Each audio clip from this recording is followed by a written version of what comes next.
Batman Pennyworth, R.I.P. issue 1. This has got writing by James Tynion IV and Peter J. Tomasi, and then art by various is what I've written down because art's all over the place. there are many in this. Well, it has a structure where it's each of them telling different Yeah. stories about Alfred, so each one has a different artist behind it. Yeah, Yeah. Is there a credits don't page at the end necessarily- with all of them? yeah. I don't necessarily think that each style though fits that character. It just kind of felt like Whoever they had The artist- available. Yeah, it's about hodgepodge.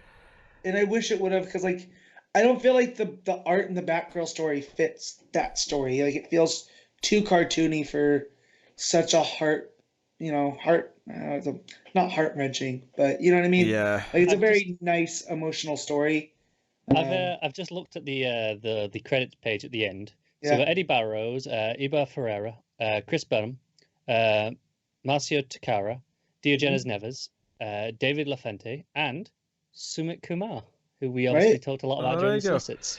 So yeah, this is the thing. My reaction to this issue, the first time I tried to read it, is that I picked it up and I looked at the first. I was read the first page. I got to the second page, and I got to was it third page? I got to the bottom of the third page, and there was a panel with Rick Grayson in it, and I threw it down in disgust. It said, "Ugh, Rick Grayson's in my comic book," and I stopped Do you reading know it. what the worst bit is though?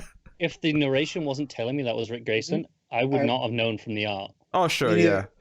yeah. All the Robins look far too alike. The only reason that I know that it's Damian is because he's shorter than the rest. I was going to say that, yeah. Yeah. Like that's it. Because For at some one reason, point I thought I knew Tim left, but it looked like he was still there. I'm like, oh no, that's stupid Rick Grayson. Yeah. Because they look identical. it's because You only know it's- Jason because of the glasses. Yeah, it's because And then- Dick's hair's was short and it's growing out, so it looks like Tim's. And for some reason, Jason has the weird round glasses. Well, he's in disguise because Bruce isn't going to want him there, but he stays. yeah, to But he tell keeps the Bruce's story. glasses on the whole time. So yeah. So it sets up I- that the Batman gets like a B squad to sort of patrol the streets this night because basically they knew that Alfred would want all the main Bat family to mourn his death. So you got Batwoman, Catwoman, Duke, and Cassandra. I will admit it's kind of weird that Cassandra's not mourning Alfred. I feel like she would care. can I just say how That was ugly the art is on Duke in particular as he's swinging down there? What is going on with his body? His chest, it looks like he's got a big belly. It looks like he's been eating a lot of cheeseburgers. It does, doesn't it? Judge him for that. It's all that Taco Bell. It took me multiple times to read this too, just because I get through a page and be like, yeah, I'm not caring. Well, I like some of the issue. Like, I Yeah. think there's some beats in here that I really like. But I think what really upsets me about this is that the Bat family's in such a weird place right now because of what's going on with Dick, that I got really angry that I couldn't have Dick Grayson react to this properly and be Dick Grayson about it. To be fair, it's in a weird place for a lot of them. Like Damien's off doing his own thing with the Titans and is kind of rebelling against. Oh Bruce yeah, for the that's most just part. adding to my point that they're in a weird place. Like Dick's just the biggest Yeah, no, example. but- yeah, you said because of Dick. I just want to say, Dick's the worst, but they're all kind of out there. But it emphasizes all these things, and like Dick kind of, or Rick, I should say, plays a big enough role in kind of the drama in the issue, and because of that, like I just it was hard to kind of get into, and the actual stories that they tell about Alfred, for the most part, I was kind of into those. Not all of them, but Yeah, I really liked the one that Rick tells Bruce that he was sworn to secrecy, right? From Alfred about how he would go. You mean Bruce told that Rick? Is that what it? Yeah, I can't Yeah. remember. So Dick Trying to tells keep that Bruce, straight. and then Bruce tells Rick. Yes. So Oh, basically, whatever. so each one Anyways, tells a story, but because Rick doesn't remember anything, Bruce Right, tells him a story right. instead. this could all be wiped out if they just got rid of Rick Grayson. I know, but anyway, so Jurgens, the first help one me out here. has because Damien runs out and goes on patrol when he's supposed to be grounded. Alfred comes and gets him dressed as Batman, so so that he thinks it's his dad, and he's like, Yeah. "What are you doing, Batman?" Here, and he's like, "Oh, Pennyworth, what are you doing?" Yeah, let me back out. Well, no, if you go home, I won't tell your dad that you disobeyed. And it seemed to come from his earlier times, like when he was still killing people. Mm-hmm. So, Alfred already having that kind of relationship with him, I thought was really nice. 'Cause he never really was a shit to Alfred. No, Right? Like, no. He was to everybody else. Like he tried to kill Tim, but there was always a boundary there with Alfred. Tim was taking his rightful place though. Yeah, Yeah, and I know, but Alfred. So then in the Tim story, Alfred covered Tim's tracks back in Tim's early days by breaking into the GPCD as like a proper trained thief, like Mission Impossible Like, style, and stealing Mission back Impossible, his robbing like batarangs and whatnot. I mean, what do you Razor R's. Yeah, what do you call those R's? And the bullet shots. Yeah. Shurikens. Yeah. Yeah, that's essentially what they are. Yeah, shurikens. Yeah, he calls them his shurikens. Yeah. So I mean, that's a nice enough little story. Obviously, Jason's was the one that I enjoyed the least, just because it's Jason. Yeah, because I'm just like, they need to get control over which Jason they want, because this feels very much the Judd Winnick, DC's Punisher, Red Hood, and not the current, Which I will mystical say, adventures. the only thing that in its benefit here is this is a story from before, so it could have been set during the Judd Winnick kind of time period. No, and I get that, but I feel like that's not who he is right now. So, like, Yeah, but you know what I mean? That's a set before though, so I don't. No, I understand that, but in this current continuity, it doesn't feel like he had that phase. Well, okay, like him and Bruce, you know what I mean? Him and Bruce have this weird thing, and it just never felt like Bruce would ever let him operate in Gotham this way. You know, so for Alfred to come to his rescue the way that he does, it felt weird. The part of the issue that I did like quite a bit though, and the idea that it raises that I quite like, is when Barbara kind of confronts him and basically says, like, Alfred's always the one who pulled the family back together because you were never the one to reach out, and because he's gone now, you kind of have to do it, and deep down we all knew you wouldn't, and that's kind of the sadness here. But she also brings up this other interesting idea that I like in terms of what's going on with Batman as a whole right now, is that, like Batman Who Laughs and the Grim Knight and all these other various versions of Batman have been running around, even Thomas Wayne have been running around Gotham City over the past year, and the idea of Batman is now terrifying to these people, but not in the way that you intended it. It's just this like dirty thing that has all these negative connotations to it now. It's become a negative symbol. And I feel like there could be a great story here that to come out of this, where Batman kind of reclaims the city and sort of re-establishes what the Bat means to the city, which could be exciting, and I hope to do something with that. I wonder who wrote that story. If that was a Tomasi or if that was a.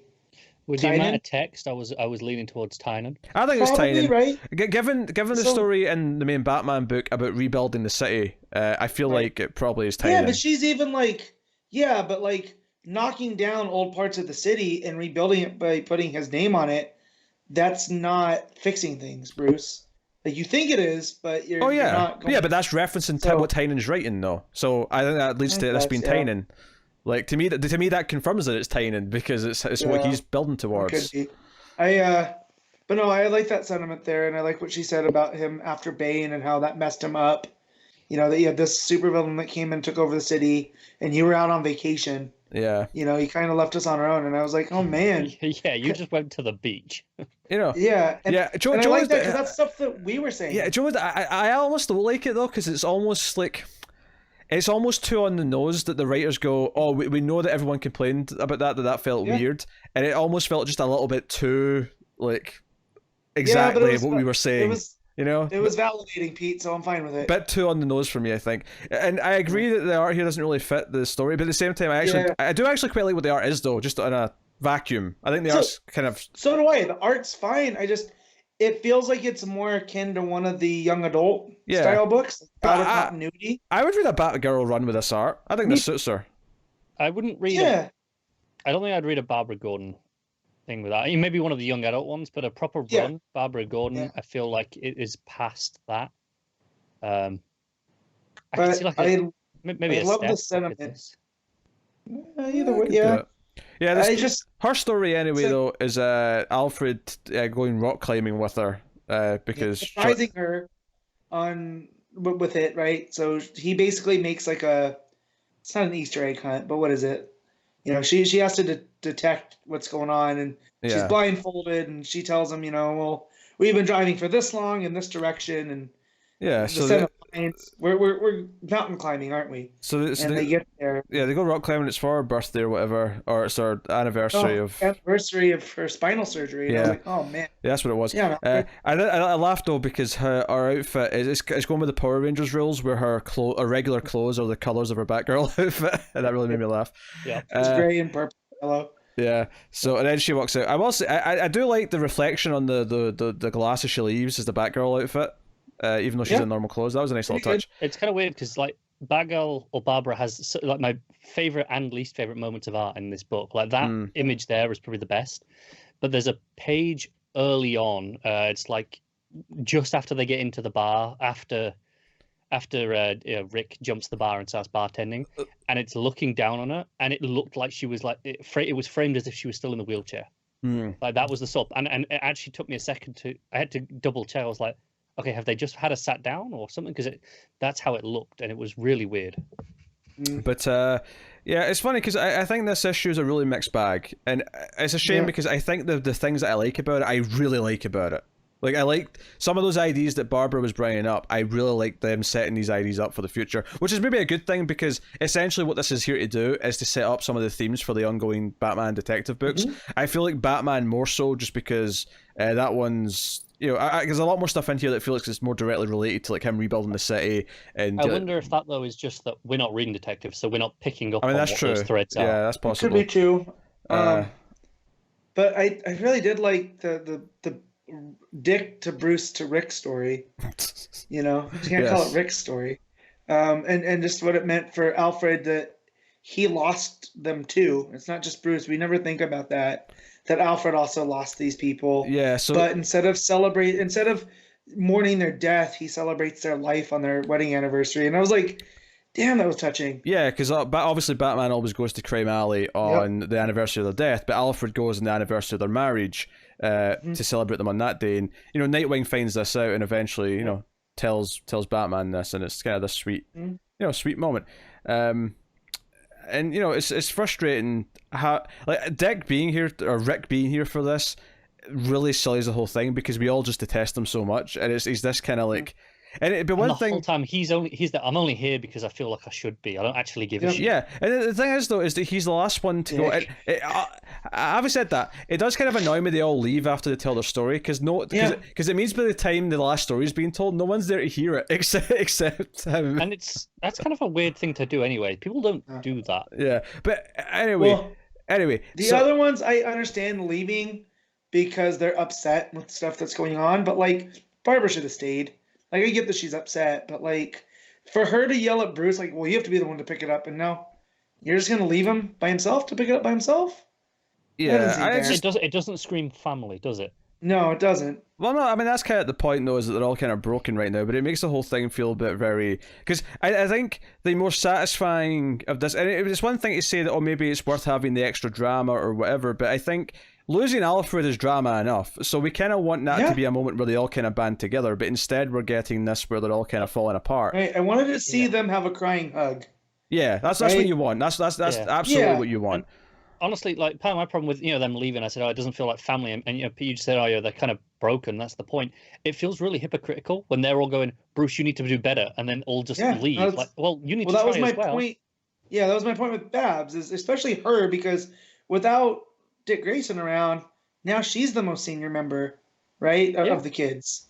So she needs to be the one that's like, no, guys, because that would have been Dick in normal circumstances. I mean, no, it makes sense. Dick is last, and Dick is the most important, and we're obviously going to have Dick back properly in a very reasonably near future, I suspect.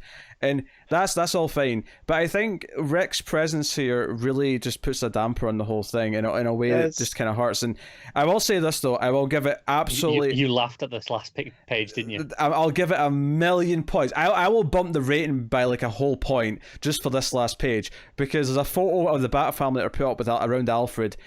But out of all the characters that were, because not including Cass and the other ones that are considered, I guess, this next tier, and they're out in patrol, out of the main, which is the 4 Robins and Babs with Batman and Alfred, that's the main core of the Bat family, right? There's a photo of them all together at the end, except, notably, there's one absence. There's one person missing from this photo out of those main characters. And who could it be? There's no Jason Todd. Right, because he is the black sheep of the family. So, yeah, like... And this feels like a very, impromptu photo, Yeah. Where they're like, no, come on, we need one with you, Alfred. And because he's at the center of it. Yeah. So I just want to know what the continuity is because that's Bab's new costume and we got Dick. Don't in the question it. blue. Yeah, Yeah, because that's all. she didn't This- have that costume until after he became Rick. This right, and that should be her purple. This is the sort of thing that is a inside. mistake, but I'll forgive this because when I was getting told Yeah. off by Connor for ranting about all the continuity problems in Justice League 39, this is the sort of small thing I'll just let go because whatever, I can see why this is something that's fallen through the cracks. Oh yeah, me too. I just want to point it out. This was not some asshole making a decision to make it worse. No, it's something that an editor should have picked up on, and they didn't do their job well enough ultimately. But I mean, Yeah. it doesn't ruin the moment. And it's probably the best that is that Barrow's art. It's got to be Barrow's art. Yeah. Yeah. Also, I think Sumit Kumar is the guy that did the Grayson story. So if that's what we have to look forward to, in like what's he doing, Man-Bat? I can see that on Man-Bat. Yeah. Oh, I Yeah, forgot that's how gonna be bad cool. that page of just before the Grayson story.